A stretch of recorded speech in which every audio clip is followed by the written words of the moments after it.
దశరథ మహారాజు మరణం తర్వాత రాజ్యం రాజులేని రాజ్యంగా మిగిలింది.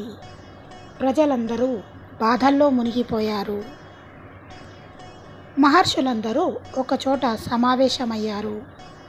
సింహాసనం ఖాళీగా ఉండరాదు.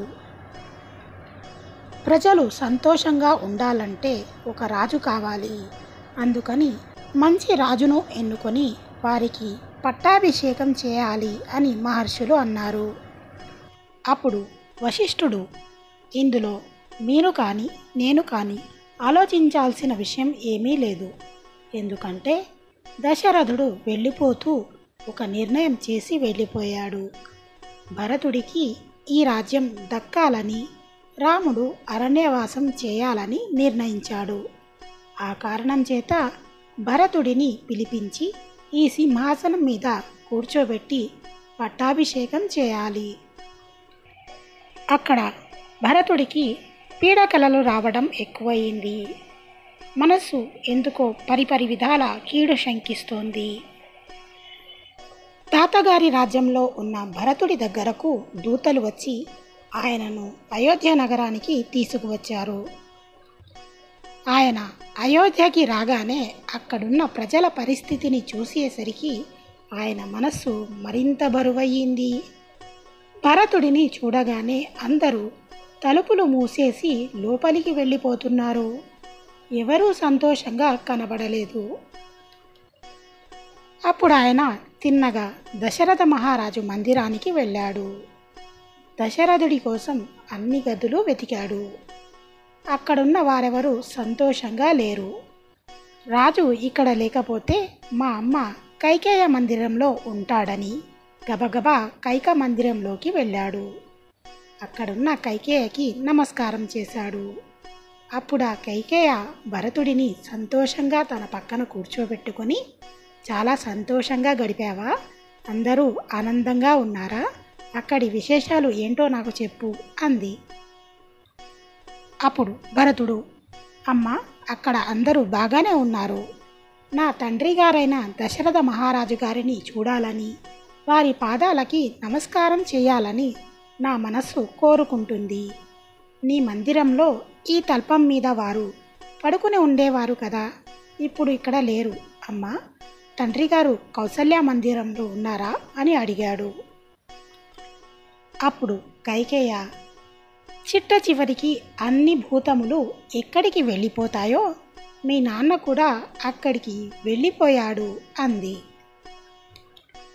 అప్పటిదాకా తల్లి ఒడిలో తలపెట్టి కూర్చున్న భరతుడు ఈ మాట వినగానే ఒక్కసారిగా కింద పడిపోయి పొర్లి పొర్లి ఏడ్చాడు. అప్పుడు ఆ కైకేయ, ఓ రాజా, నువ్వు ఇలా నేల మీద పొర్లి ఏడవవచ్చా? నువ్వు గొప్ప గొప్ప సభలలో కూర్చోవలసిన వాడివి. ఇలా నేల మీద పొర్లడమేమిటి? లే, పైకి లేచి కూర్చో అంది. అప్పుడు భరతుడు, అమ్మా, నాన్నగారు ఎలా చనిపోయారమ్మా? ఏ వ్యాధి కలిగి చనిపోయారమ్మా? రాముడికి పట్టాభిషేకమో లేక నాన్నగారు ఏదన్నా యజ్ఞం చేస్తున్నారేమో, అందుకని నన్ను తొందరగా రమ్మన్నారని త్వరగా వచ్చానమ్మా. అసలు దశరథ మహారాజు ఎలా చనిపోయారు? చిట్ట చివర చనిపోయే ముందు ఆయన ఏమన్నారో నాకు చెప్పమ్మా అన్నాడు. దానికి కైకేయ, మీ నాన్న వెళ్ళిపోయే ముందు హా రామ, హా లక్ష్మణ, హా సీత అంటూ చనిపోయాడురా. చనిపోతూ ఈ సీత రామ లక్ష్మణులు తిరిగి రాజ్యానికి వచ్చినప్పుడు వాళ్ళని చూసిన వాళ్ళు ధన్యులు, నేను వాళ్ళని చూడలేను కదా అని ఏడ్చి ఏడ్చి చనిపోయాడురా అని కైకేయ చెప్పింది.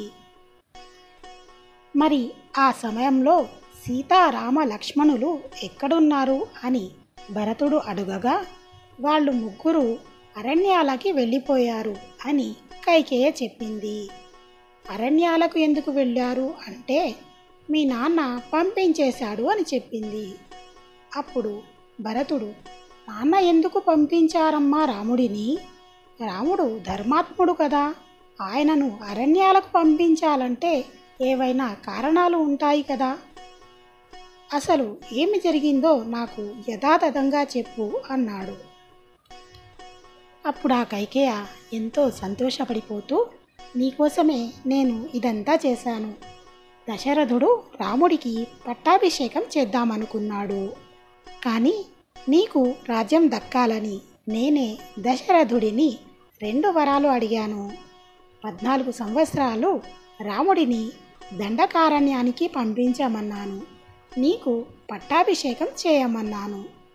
సత్యపాశములకు బద్ధుడైన నీ తండ్రి అంగీకరించాడు. అందువలన రాముడు దండకారణ్యానికి వెళ్ళిపోయాడన్న బెంగ చేత 2-3 రోజులలోనే కృంగి కృషించి నశించిపోయాడురా. ఇప్పుడు రాజ్యంలో నిన్ను ఎదిరించే వాళ్ళు ఎవరూ లేరు. మీ నాన్నగారి శరీరం ఇంట్లోనే ఉండిపోయింది. దాన్ని తొందరగా తీసుకెళ్ళి ప్రేతకార్యం పూర్తి చేసేసి చక్కగా వశిష్ఠుడితో మాట్లాడి నువ్వు పట్టాభిషేకం చేయించుకో. నాకు చూడాలని ఉంది అంది కైకేయ. ఈ మాటలు విన్న భరతుడు కైకేయి వంక విచిత్రంగా చూసి, అమ్మ, నువ్వు ఇటువంటి దారుణమైన పని చేస్తావని నేను ఎన్నడూ ఊహించలేదు. నేను నీతో మాట్లాడేటప్పుడు ఏనాడైనా నాకు రాజ్యం పట్ల కోరిక ఉందని కానీ, రాముడు నాకు కంటకంగా మారుతాడని కానీ నీతో చెప్పానా? నిన్ను ఎవరు అడగమన్నారు రాజ్యాన్ని? నీకు మించిన భారాన్ని నెత్తి మీద వేసుకున్నావు. ఇక్ష్వాకు వంశంలో కాలరాత్రి ప్రవేశించేటట్లు చేశావు. నువ్వు నా తల్లివి కావు. నేను నీ కొడుకుని కాదు. నేను నిన్ను అమ్మగా విడిచిపెడుతున్నాను. ఇప్పుడే నా కత్తి తీసి నిన్ను చంపాలని ఉంది. కానీ నిన్ను చంపేస్తే తల్లిని చంపినవాడు భరతుడు అని రాముడు నాతో మాట్లాడాడు. రాముడు మాట్లాడడన్న బెంగ చేత నిన్ను వదిలేస్తున్నాడు. రాముడు కౌసల్యని ఎలా చూశాడో నిన్ను అలానే చూశాడు. మన వంశంలో రాజ్యాన్ని ఎప్పుడు పెద్దవాడు మాత్రమే అనుభవించాలి. నేను రాజ్యాన్ని అంగీకరిస్తానని ఎలా అనుకున్నావు? దశరథ మహారాజు కూడా రాముడి సహకారం తీసుకొని ఈ రాజ్యాన్ని పరిపాలించాడు. నువ్వు చేసిన ఈ పాపానికి 3 దుష్కరమైన విషయాలు జరిగాయి. నా తండ్రి శరీరాన్ని విడిచిపెట్టాడు. ధర్మమూర్తి అయిన రాముడు 14 సంవత్సరాలు అరణ్యవాసానికి వెళ్ళిపోయాడు. ఏ పాపం ఎరుగని నా మీద భరతుడికి రాజకాంక్ష ఉందన్న అపవాదు పడింది. నేను ఎంతమందికి చెప్పుకుంటే నా మీద పడ్డ అపవాదు పోతుంది. నువ్వు తల్లివి కాదు, నాకు అపవాదు తెచ్చిన దౌర్భాగ్యురాలివి. ఒక్కగానొక్క కుమారుడు అమ్మ కౌసల్యకి, లేక పుట్టినవాడు, ధర్మాత్ముడు. అటువంటి వాడిని 14 సంవత్సరాలు అరణ్యాలకి పంపావే. కొడుకు పక్కన లేడని, భర్త మరణించాడని కౌసల్య ఎంత ఏడుస్తుందో ఆలోచించావా? నువ్వు చెప్తే రాజ్యాన్ని ఏలుతాననుకున్నావా? ఒక్కనాటికి అది జరగదు. ఇక నువ్వు బ్రతికుండడం అనవసరం. వెంటనే అంతఃపురానికి వెళ్ళి ఉరి వేసుకో. అదొక్కటే నీకు ప్రాయశ్చిత్తం అని భరతుడు అన్నాడు. భరతుడు కౌసల్య మందిరానికి బయలుదేరాడు. భరతుడి వెంట శత్రుఘ్నుడు వెళ్ళాడు. అటువైపు నుంచి కౌసల్య సుమిత్రతో భరతుడికి ఎదురు రాగా భరతుడు కౌసల్య పాదాల మీద పడి ఏడిచాడు.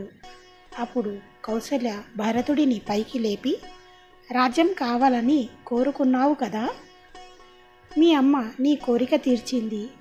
నువ్వు లేనప్పుడు 2 వరాలు అడిగింది. నా కొడుకు అడవులని పట్టి వెళ్ళిపోయాడు. నీకు ఎటువంటి కంటకం లేదు. హాయిగా ఈ రాజ్యాన్ని ఏలుకో. నాకు ఒక్క ఉపకారం చెయ్యి. నా భర్త మరణించాడు. ఇక ఈ రాజ్యంలో నా అన్నవారు ఎవరూ లేరు. అందుకని నన్ను అరణ్యంలో ఉన్న నా కొడుకు దగ్గర దిగబెట్టు అంది. అప్పుడు భరతుడు కౌసల్య కాళ్ళు గట్టిగా పట్టుకొని, అమ్మ, నువ్వు కూడా నన్ను అలా అనుకున్నావా? నా గురించి నీకు తెలుసు కదా, నేను అటువంటి బుద్ధి ఉన్నవాడినా అంటూ వెక్కి వెక్కి ఏడ్చాడు. అప్పుడు కౌసల్య, నాయనా, నువ్వు ఎటువంటి వాడివో నాకు తెలుసు, కానీ పుత్రుడు దూరంగా వెళ్ళిపోయాడన్న బాధతో అలా మాట్లాడాను అని భరతుడిని తన ఒడిలో కూర్చోపెట్టుకుంది. ఆ రాత్రంతా భరతుడు ఏడుస్తూనే గడిపాడు. తెల్లవారగానే వశిష్ఠుడు మొదలైన మహర్షులు వచ్చి, నీ తండ్రికి అంత్యక్రియలు చేయాలి, లేకపోతే ఉత్తమ గతులు ఉండవు, కాబట్టి ఆ పని చెయ్యి అన్నారు. భరతుడు శత్రుఘ్నుడు కలిసి దశరథ మహారాజు అంత్యక్రియలు జరిపించారు.